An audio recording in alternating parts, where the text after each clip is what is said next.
What's up, guys? This is Damien J. This is Bourbon Base Barbells. Today I'm going to be reviewing the Evan Williams Single Barrel Vintage from 2015. Going to pull up some of these stats here. Typically, this is a 7 to 8 year old bottle. The proof is 86.6, 78% corn, 12% rye, 10% malted barley. The retail price goes for roughly $27. This particular bottle I was able to pick up for $29.99. Jumping right into it, this one is actually about a 9-year bottle. It was barreled on 13115, barrel number 253, and it was bottled on 2/13/2024. Little history on this bottle for those of you who may not have known. A couple years back, it says June 14th, 2022, there was an article in the Whiskey Advocate where they actually said that this bottle was going to be going pretty much away. It was going to be distillery only, and people snapped them up left and right. I know for a fact that a lot of people picked it up, and I was not able to get this bottle. I wasn't able to get the 2014 bottle. So a lot of people snapped them up. I know a lot of people in the groups that I'm a part of grabbed, 2 or 3 cases of this stuff and pretty much put it away, hoping, appreciating value. Apparently this year, they liked the bottle so much and they had so many barrelings of it, they went ahead and re-released it to the masses. A few states have been getting it. Checked in on Reddit. California was one of them. A couple of the other states had grabbed them. And here in Colorado, they showed up probably about 3 weeks ago. So again, this one's about a 9-year bottle. Already did the bottle pop video. I might add that in here. You can also find it on my Instagram at Bourbon Base Barbells.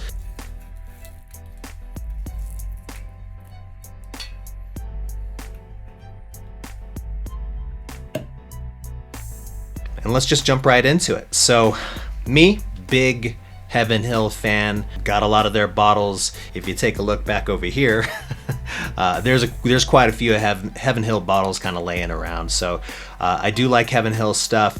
I gotta be honest with you, I have never been too big of a fan of the Evan Williams single barrels, mostly because it is 86.6 proof, tends to be a little bit flat for my palate, but here to review it because I haven't seen any other reviews on it. So we're just gonna go jump right into it and check out this nose.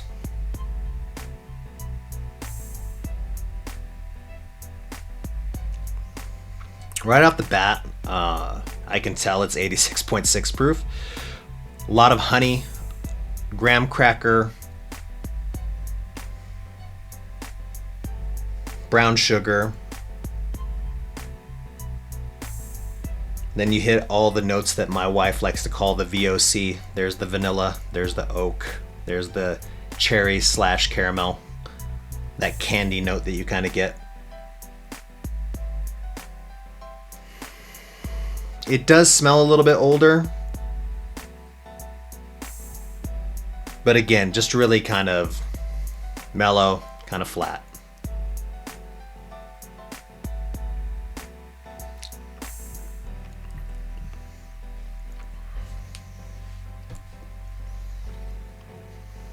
So it's very sweet. It's kind of the first thing that I'm getting from this thing is just a sweetness.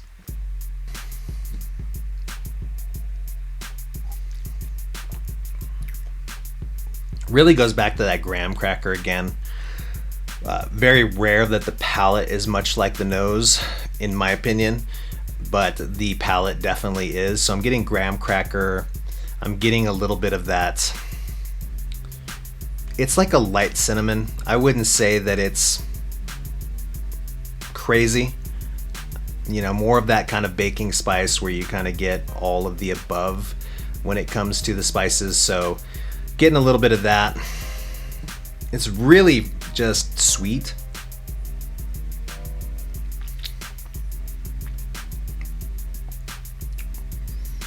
Yeah, a lot of caramel, very sweet, very sugary.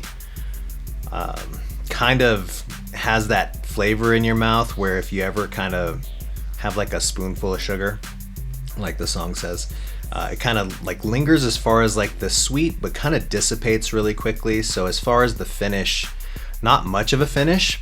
I would say it tastes like a very good sipper. This is probably one of those bottles that you can knock back fairly easy. It is by no means... what's the best way to put it? The flavor is better than the price. So I think at $30, you're really getting something that's solid. I've been kind of revisiting old bottles, you know, your Mellow Corns, your JTS Browns, and I've found that a lot of times you'll have one of these pours. You'll have one of these pours, and what you kind of get is you'll drink something nice and then kind of go back to one of these bottles and you'll find out that it's not very nice. So like Mellow Corn is a great example. I think one night I realized it was Mellow Corn Day and I had already had some Stag Junior. So I had a really punchy, high proof Stag Junior, and then I came back to the Mellow Corn and it just tasted like straight up ethanol. It tasted like exactly what Mellow Corn is. It tasted like a $13 bottle. So I'm not sure what you're gonna get out of this one when you kind of come back. You know, I do like the color of this guy. It's a little bit darker than your average, you know, bottled in bond bottles. But at 86.6 proof, you know, it definitely does have that, you know, watered down flavor to it. So I do like it a lot. Would I recommend it? Absolutely. If you see a couple of these out there, don't be the guy who buys the entire shelf, of course. But definitely, if you see it, I would grab it. It's a nice little conversation starter. You could always jump in with, hey, this was supposed to be distillery only, and they ended up releasing a bunch of bottles out into the wild. So it's one of those things where it's kind of a treat, and you can go out there and grab you a couple and really enjoy it. I think what I'm going to do next is I'm going to do exactly what I said. I'm going to go grab one of these high proofers, a high proof Heaven Hill that I got sitting over here, pour me a little sip of it, and see what it tastes like going back. So let me jump up and do that. Alrighty, what I grabbed went ahead and picked up a Private Barrel Pick. This is a Hazmat 142 proof from our good friends down here at Downtown Fine Wine and Spirits in Colorado Springs. So for the experiment's sake, we're just gonna overproof it by almost 60 proof. I honestly don't remember how good this was, so this is gonna be a little bit of an experiment.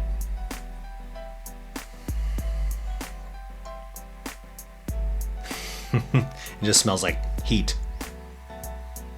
I smell a lot of cinnamon on the nose, and then of course our VOC is there. This is gonna be something.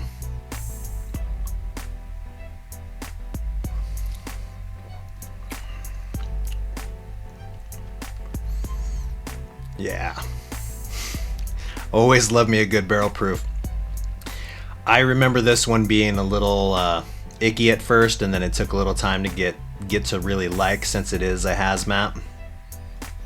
The rumor around town is that it was 144 when they went down to go taste it, and then somehow, some way, when it got bottled and delivered, it ended up being 142.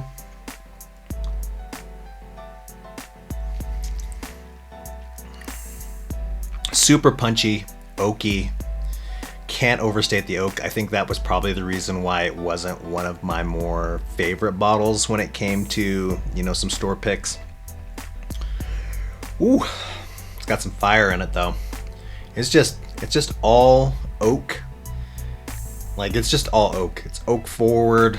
There's, you know, the typical baking spice. Like, pretty much everything that was in this is in this. It's just stronger and hotter. The age difference isn't that huge either, because this is a 10-year, which is again kind of rare with the Elijah Craig picks these days. They're usually like 8 or 9 now for some reason.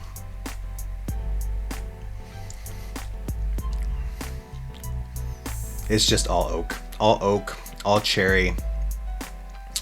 The finish is all oak, some, kind of fireball flavors in there. So again, very high proof. Decided to go ahead and shoot for the moon there. Now let's come back to this guy. I'm debating on whether or not I should have a sip of water. I think I won't. I think I'll just go right into it. So, recreating the night when I had this guy.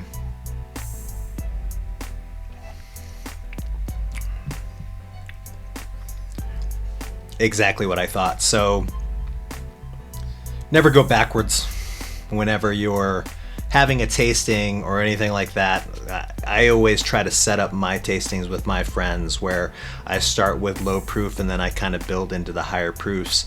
And this is kind of case in point where you kind of go back and you taste it. Now, I will say it's not like the mellow corn where you go back in time and you taste this thing and you're like, oh my gosh, it's awful. But with this particularly, it does taste very much ethanol-like. So I'm getting that ethanol kind of flavor there. But it's not bad. It's not bad. Like I said, I believe this thing is a solid sipper. If you see this bottle out in the wild, I wouldn't spend personally over $40 for it. I think that the market might demand that depending on where you're at. I know specifically out here, I could have grabbed that 2014 bottle from somebody who grabbed one of these cases and they would have commanded probably about $50 for it, where if you think, your local taxes, depending on where you live, it probably is like a nice little break-even rate.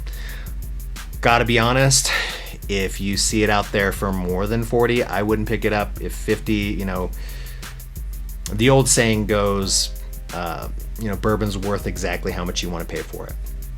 And I would say if you feel like you've had some of these in the past, does this kind of hold up? I think this is the better bottle compared to some of the ones I've had in the past. So I think that whole statement where they said, hey, we had some extra bottles, this might be a good year for us to go ahead and say, let's go send some out that aren't distillery only. Yeah, I would say so. So if you see it out there, I would say 40 would probably be the max. If you can grab it for 30, that's great. I think it would be a nice everyday kind of drinker. Most people would disagree. They would say, an everyday drinker is probably in that $15 range. I would say if you have a $30 cap, this one would be the one. But in my case, this is definitely a buy. If you see it out there around and about, by all means, pick it up. And as always, let your bourbon be rare, your base be deep, and your barbell be heavy. Thank you for watching.